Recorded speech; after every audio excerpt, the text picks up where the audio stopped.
Welcome to the 2-Month Review, the weekly podcast brought to you by Open Letter and 3%, in which we take one giant book, break it down bit by bit, section by section, talk about it, analyze it, have fun, make jokes. I'm Chad Post from Open Letter Books, joined as always by Brian Wood, author of Joytime Killbox. Hi, Chad. How are you doing? I was sitting outside my office for 45 minutes waiting for someone to come and let me in.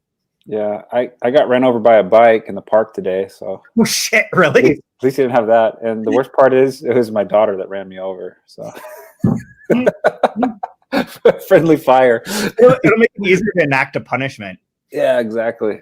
There's a better chance of your daughter getting in trouble than the police officers who shot Breonna Taylor. Precisely, exactly. I only had to limp 2 miles home, but I'm alive, so I've got that going for me, for sure. Yeah. Well, we're doing this season Ada or Ardor, or Ada or Ardor by Vladimir Nabokov.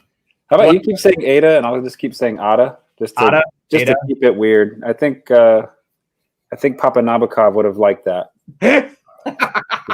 Everybody mispronouncing everything. Everybody mispronounces everything. Yeah.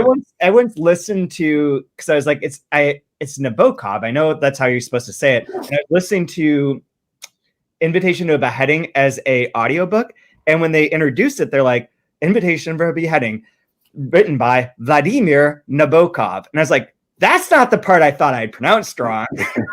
That part was indisputable, but no. So anyways, so we'll mispronounce a million more things. We're going up to page 180 today.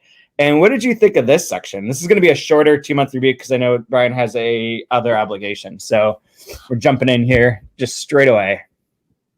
I guess like if we're doing the Roman Colosseum, this one would get a thumbs up for me. I'm not gonna. Okay. How about you? What were your initial impressions of it? This one's a little bit. I thought this was interesting, but I like the code. I like certain bits of it a lot, but as a whole, it's just more of like their sort of background, and it moves so just slightly into the future. Yeah.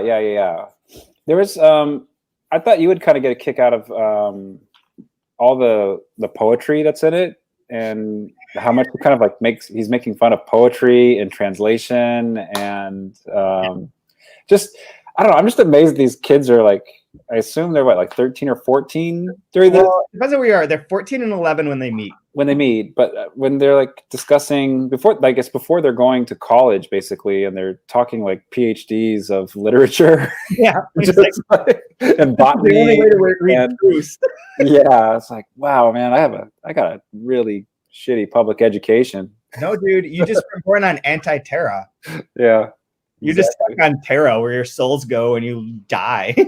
But yeah, there's something just like wildly humorous about like they're young, they're like very adolescent. You know, they're adolescent. I mean, they're kids having incest, but they speak like they're like dukes and like dolphins and like like they're just. When I summer, I like to take with me the plates of the original land grants to see where the borders are. And I walk with my horse Minion to check the borders. Oh my God! I find borders cumbersome. I'm more interested in the fauna. That's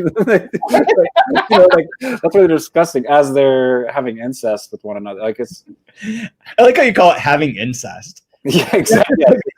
Just having sex, they're having incest. Like it's it's like you're ordering off the menu or something. Yeah. Like I looked that up once on Urban Dictionary, and I'm not that flexible. Yeah.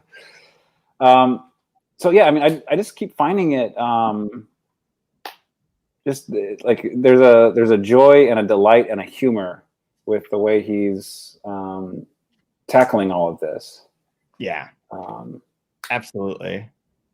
There are so many good little bits about incest in here that are That's a really weird line to take out of context. I really hope we're not getting somebody join us for the first time, that's the get ready. That's the jewel that they pluck. There's a lot of great incest lines in this chapter. There's some solid incest talk. Seriously, there is. Like on page 133 is where it starts, and it's got one of our listeners name check this, but at the bottom of 133, and this is why I feel like we should start here. But as Judge Bald pointed out already during the albino riots of 1835, which automatically from there. Yeah, he's having some fun. Practically all North American and Tartar agriculturists and animal farmers used inbreeding as a method of propagation that tended to preserve and stimulate, stabilize, even create a new favorable characteristics in a race or strain unless practiced too rigidly. If practiced rigidly, incest led to various forms of decline, to the production of cripples, weaklings, mutates, and finally to hopeless sterility. So they have like a whole section in here. This exact section on mine. That I'm glad you brought that up, because that's something I really honed in on. Well, it's weird because it's creating this sense of this other world's like, well, I mean, okay. I assume this. I assume that this is like an imaginary or made up version of like how incest became blocked or like banned in anti-Terra, but this could be real for all I know, except for the albino riots. I don't think that's real. Well, I thought it was interesting. Maybe it's just the political environment we're in or what's going on. But I like the idea of on the American frontier, there was really like no choice but inbreeding to like propagate and take over the land in some ways. And just, there's like obviously there's the jokes about in the South sleeping with your sister or kissing cousins or that sort of thing. But like that cliche has to come from somewhere, right? Mm-hmm. Yeah. It's like I'm uncomfortable just trying to think about it, but it makes sense in like a frontier type of environment. You have limited options of how to keep the species going, right? Yeah. And then in this, I like when they're talking about like divinity, and it makes you think of like royal blood or the way like how a pharaoh would keep things very close within the family. Or family bloodlines. And then with this family tree, it feels very royal as well, right? It's like a double helix because like their uncle is their dad's brother. It's so hard. He makes it so twisted. Like this, everything I'm reading in this, it feels like it's writhing and it's twisting and it's braiding and it's moving and it's changing. Yeah. Right. There's transformation all over the place so far in this book, which makes it like extremely difficult, but a delight to just kind of like keep going. Oh, Isak drew you something. Oh, very cool, very pretty. She said it's Rapunzel. Okay, we're live right now. We can show them as soon as we're done. Okay. But I like that Rapunzel. That's super good. It's one of the best drawings yet. This just occurred to me as you're saying that. So this part about I mean, there's just funny bits in here too, about breeding woollier sheep or whatnot. Yeah. And how they ban it, the deliberate suppression of a possible benefit for the sake of avoiding a probable evil, and various other stuff. But one thing that just occurred to me is the idea of like you're saying the frontier, but it's also an Adam and Eve problem, right? Correct. Like Adam and Eve have Cain and Abel, and then where do anyone else come from? All that kind of stuff. And it occurred to me that like Adam and Eve isn't that far from Ada and Van. Yeah. Like, well, we were bringing up last week too, discussing like for me, it's very Eden-esque, if that's a word. Yeah, it is. Where they're in this idyllic garden, and then he's like the snake, right? He's this satanic figure that spoils this beautiful paradise. He's a snake with the River Nile written. Yeah, exactly. Yes. And it's also like this, biblically the seed of sin coming through man and through sex and through propagation. Like, so, like you can go to the importance of the Messiah being born of a virgin so that it can't have the sin of man in its bloodline or whatever. But there's definitely this Garden of Eden thing going on. There's this sin thing going on. And we keep getting divinity, transfiguration, all this heaven and hell language in here as well with Terra and anti-Terra. So I mean, because it is in this section where she says something about like Terra is where your soul goes. Yeah. And then even too within the family, there's like people named Demon. Oh yeah. Right. I mean, like as if that like didn't hit us over the like wasn't subtle enough with all the other stuff. And here's Demon. Yeah. Very true. Yep. Absolutely. Yeah. This one also, that same section though, but not to hammer this home anymore, but not about the incest part, but right afterwards it says journalists made a lot of the wedding. What are we doing here? Whatever. There's a wedding. And the shower gifts to well-wishers. And on the same day, Gamaliel, then a stout young senator, thumped a conference table with such force that he hurt his fist and demanded a retrial and capital punishment. That's the second time that this Gamaliel has shown up, as if he is a leader, world leader, terror leader, North America leader. I don't know, and does reference the senator there. And that's not dissimilar from what in Ben Sinister there's there's like a authoritarian Trumpian figure that takes over the government. I can't remember his name right now, but it's like it's something weird too. I think they nickname him Toad, but I don't think that's his real name. But it's also like a strange kind of like gross sounding name, like Gamaliel. Yeah, pronouncing that right. It sort of symbolizes or sounds like an evil something. It's interesting. One of my other, there's sex parts in this one, brilliant again. Yes. Like in the like all the different games that they play with this. One of my favorite bits is that they finally get into the porno pics, and they're like, the collection of Uncle Dan's Oriental erotica prints turned out to be artistically second rate and inept calisthenically. It's like these 14 and 11-year-olds are like, this shit ain't good enough. We don't get dirtier. Yeah, the kids these days have no idea like what it was like to not have any option for pornography, right? Like the only option for pornography was going through the local woods until you found a Playboy. Yeah. A discarded Playboy from a vagrant. Sleeping materials. You look like you're puzzling something out. Oh no, I really liked where it seemed like in these chapters too, Ada's notes get a little snarkier and kind of starts punching back a little bit or making fun of whatever Van's grandiose idea is. Like she keeps kind of cutting him down. And I think we see that beginning at the end of 20. You kissed and nibbled and poked and prodded and worried me there so much and so often that my virginity was lost in the shuffle. But I do recall definitely that by midsummer, the machine which our forefathers called sex was working as smoothly as later in 1888, etc., darling. Marginal note in red ink. Yeah, absolutely. And then later, there's a really good one where saying something like, I couldn't remember quite what happened or whatever. She's like, trust me, I don't remember. It was completely forgettable. Oh yeah. It's like, we don't remember what we talked about. And she's like, it did not matter. Yeah. That is irrelevant. She does have the one nice thing though, too. It comes at the very end, right?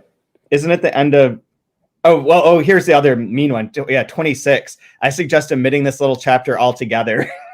Yes, that's the one with all of the games and the note. Like, how clever am I? Here's our codes. Here's our cipher. Here's, and it goes on. And she's like, just cut this all out. This is one transformation part. There's two things that come to mind. We were talking about the transmogrification or transformations and in a biblical sense, but it also is probably in a butterfly sense, or could be. Anyway, she's a natural scientist. The butterfly stuff is all the Nabokov. They use enchantment. He uses enchant specifically in this chapter.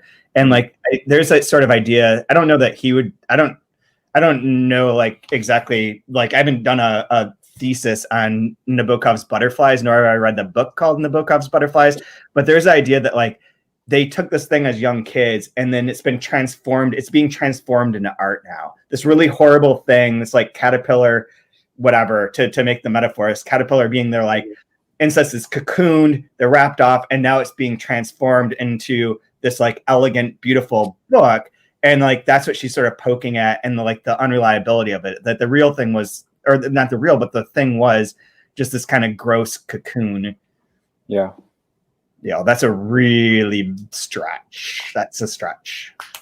Yeah, I mean, you could say with a name like Ada, like the A being one wing, the D being the body, the A being the next wing, perhaps, because you see a lot of the, kind of palindrome-esque language in it, which kind of might allude to butterflies. But I really honed in on with this as well is all the like flowers and botany. Yeah. With that, literally being butterfly food, right? Mm-hmm. Yeah. Which anybody that collects butterflies, I assume, is going to have to know what the preferred foods for butterflies are as part of the predatory nature, like to find them. And so I find it really interesting. There's always seemed to be a lot of flowers around. Yeah. It's very true. Flowers and poems. So many poems. Plus, too, like, not to be all like O'Keefe about it, but some of I was looking up some of the flowers that are in these chapters, and I mean they're very sexual in the way they appear as well. Some of the flowers that he's choosing, not necessarily orchids or anything, but like they're very like sexual and alluring in the way they look, and so I think he's very careful with what he's choosing as they're going through their passions and stuff. There's really that too is sort of like the natural, like the natural side of things than her being like a naturist and saying like their attraction and their like sex is unnatural because of the societal part of it and because of the knowledge of who they were. But to them, they're just like too innocent, or the way that Van's portraying it is they're like two innocent kids who just like want to have sex. Yeah, there was one on page 148. That jumped out for me. What picture do we have now? What is this? This is a picture of a guy named Eugene. In case you're wondering. Thank you so much. Great picture. I appreciate that one. Thanks. Chad, I think Chad always wanted a picture of Eugene. Sorry, I lost the page. It was 148. Do you know which one I'm talking about or no? Is it the one that says, Ada said, officially we are maternal cousins? And yeah. Cousins can marry by special decree if they promise to sterilize their first 5 children. But moreover, the father-in-law of my mother was the brother of your grandfather, right? That's where I was just like, what the shit? What? Yeah. And then a little bit further down, physically, she continued, we are more like twins. Oh, yeah. Yep. Than cousins. And twins or even siblings can't marry, of course, or will be jailed and altered if they persevere. Unless they're specially decreed cousins. Yep. So I thought it was interesting when physically she thinks they're more like twins. Yeah.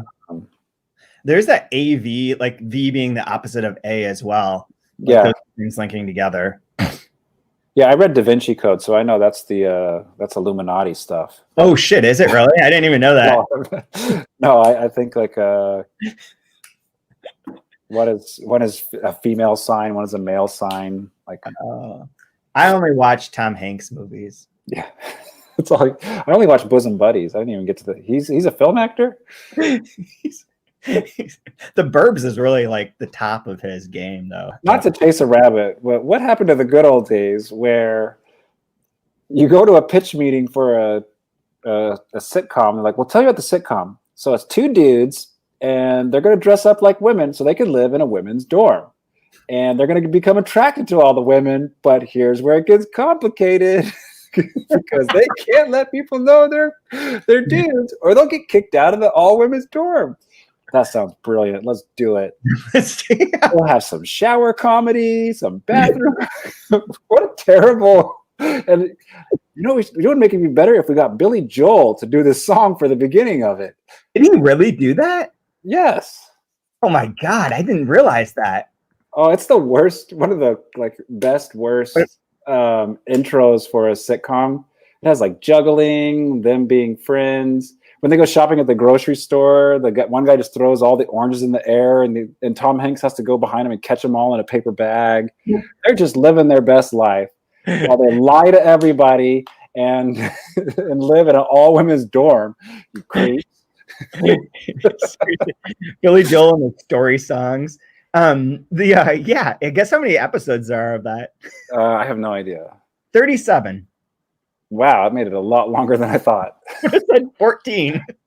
Eventually, they got found out that the 6'5" looking lady with the deep voice was not actually. If there's, I'm willing to bet that if Bosom Buddies was on a streaming platform, it's been erased. Probably for like anti-trans jokes and sentiments. It got replaced by Cuties on Netflix. Yeah. Have you watched that yet? No, but I've heard it's great. Okay, I haven't watched it either. I heard it's interesting. I know the Netflix, the controversy people wanting to cancel for it, but people I know that saw it are like, it's a really good movie. Oh, I don't know what it is. It's not what you think it is. It's like memes. And so I just learned out what a meme was not too long ago. And so I'm really catching up on all the memes. It's where Spider-Man points at Spider-Man. Yes, exactly. A meme is just a colloquialism in picture form. No, but I mean, Bosom Buddies, I guess. There's a lot of transformation going on, like big time. I'm expecting to see a lot more. I think he's really set up some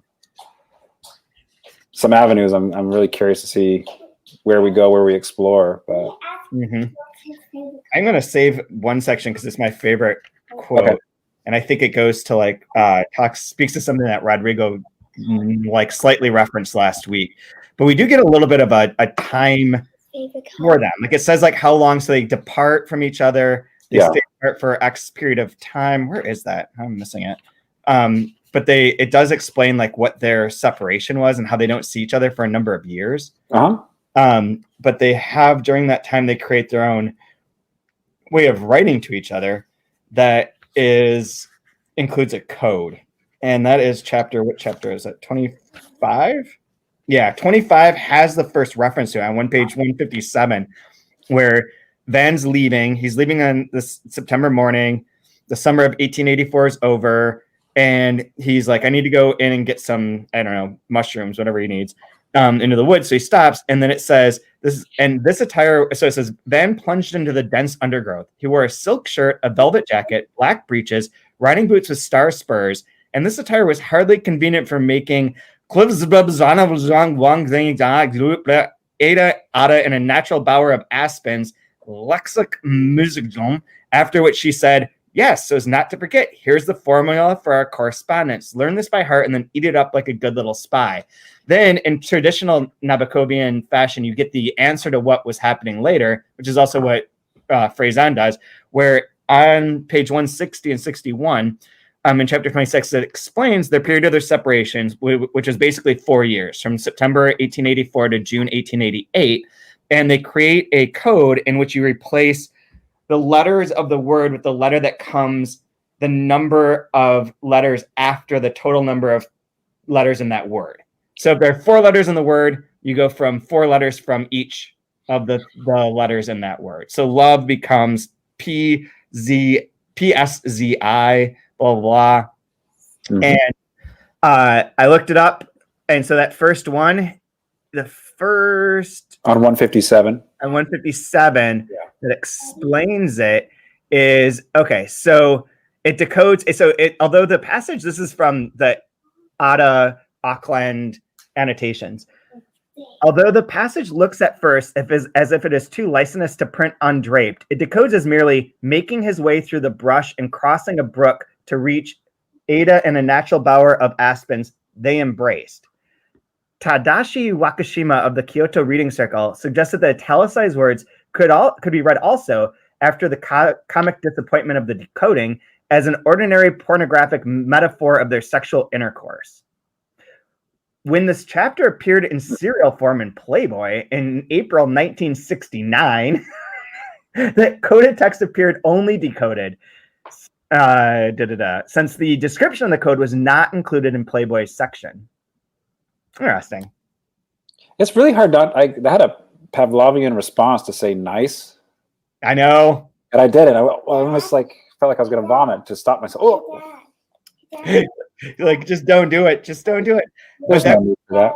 One of my other favorite bits is where what a great little, again, little game where you think it's going to be something salacious and it's not.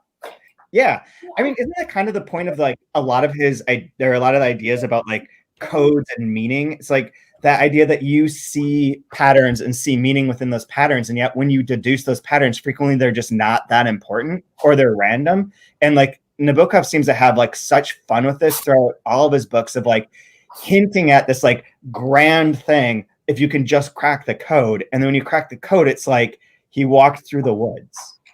Yeah, and he embraced the person he loved. Like, yeah. Wow, glad I decoded.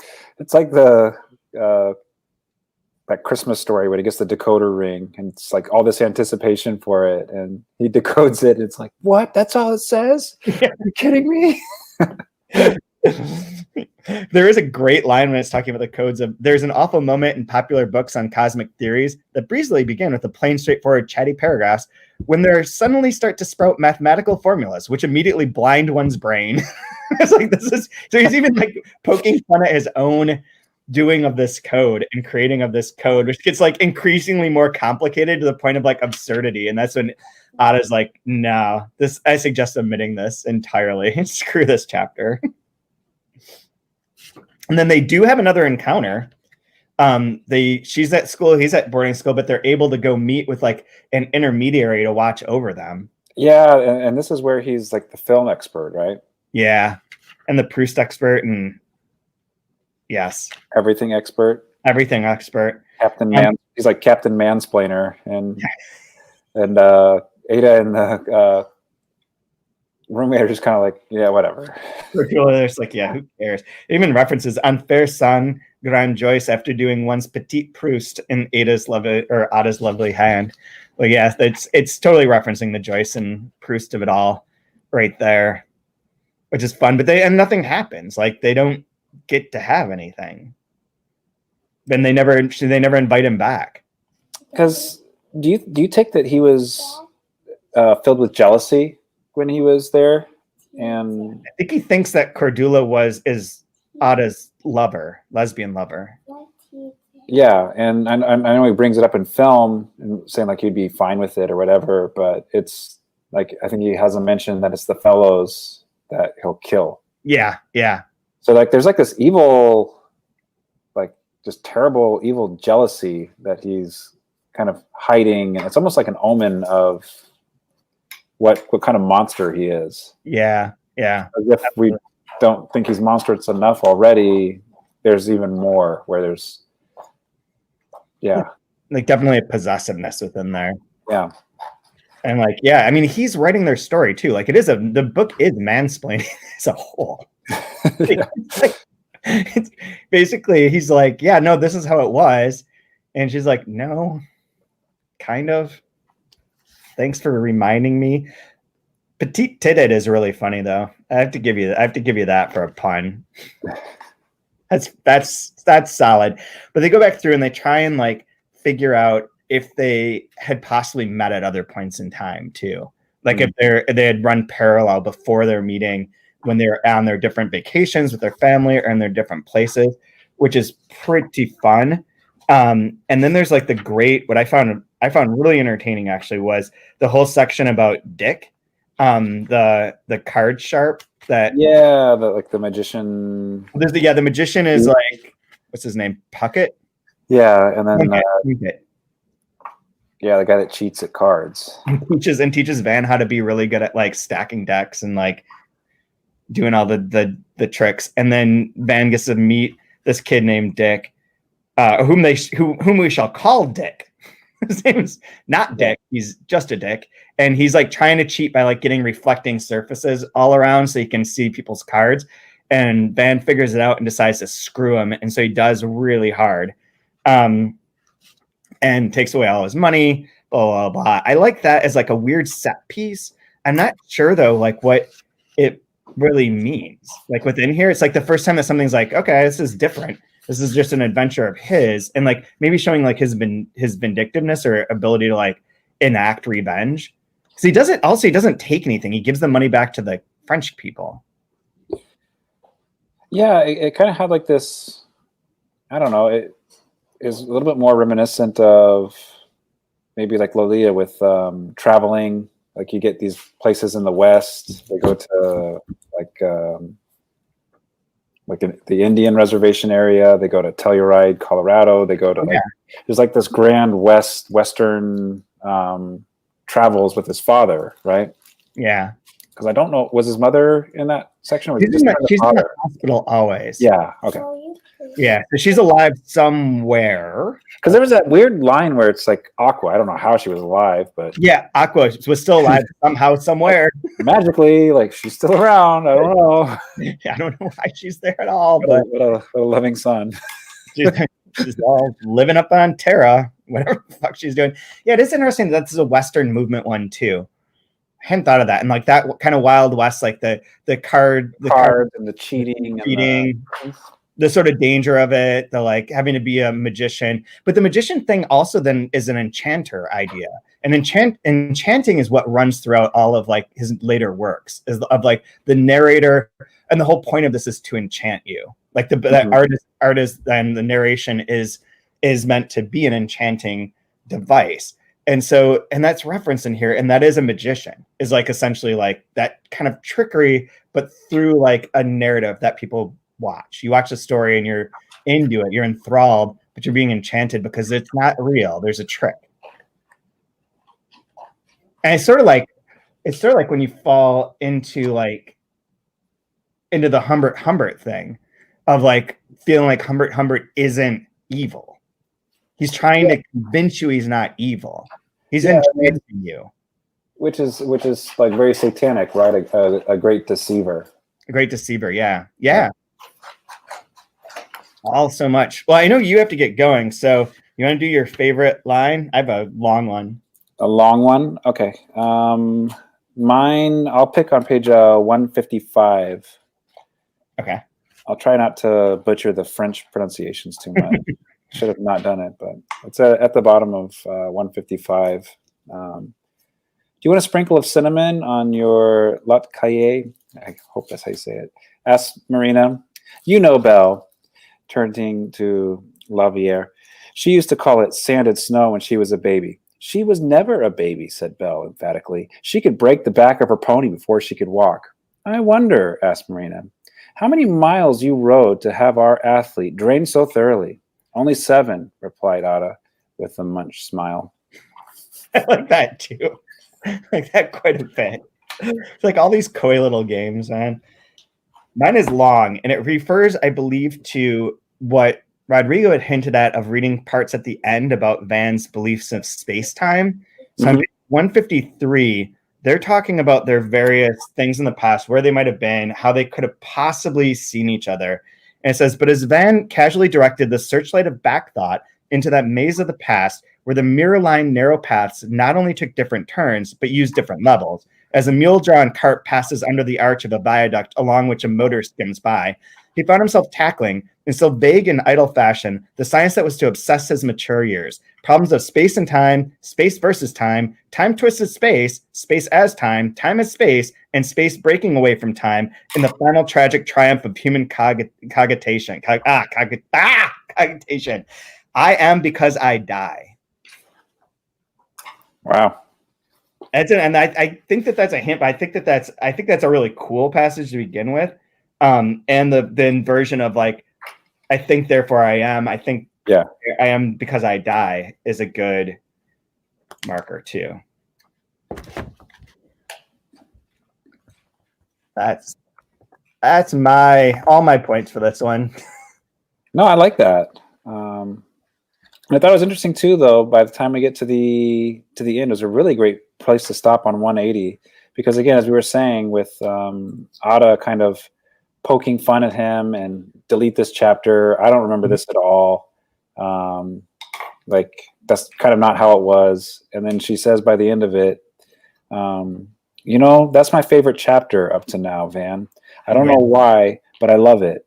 You can keep your Blanche and her young man's embrace, but that does not matter. Yeah, I really like that too. It is like a nice stopping point. Yeah. It worked out really well. Cool. So where are we going to next? Next week, we will cover from page 181 through 235. We're still, I just checked, and we're still in part 1 up until October 21st. No, sorry, October 14th. October 14th is when we'll start reading part 2. Uh-huh. 3 weeks from now. So there's still a lot of part 1 to go. And I'm very curious. I really like this. And I really like all of his books. And I find it's super engaging to read in like little bits and pieces, like read a chapter or 2 every night and like really take the time. Yes. Because so much of this is like rereading. I reread these sentences so many times, it feels like. So it's so easy to get lost. Like even the one that I read, it's almost easier to read the space-time thing aloud than it was to read it on the page visually. Well, that's the eye-rolling Nabokov quote, right? There's no such thing as reading. It's rereading, and I'm worried that this is a book I'm going to have to reread. Yeah, audio book of it, man, which I'm curious about. Like I haven't listened to it, but I have it. Cool. But anyways, okay, well, we'll let you go for now. Thanks everyone for tuning in. We'll be back next week with the next chunk. And until then, I don't know, stay safe. Burn down Louisville? Question.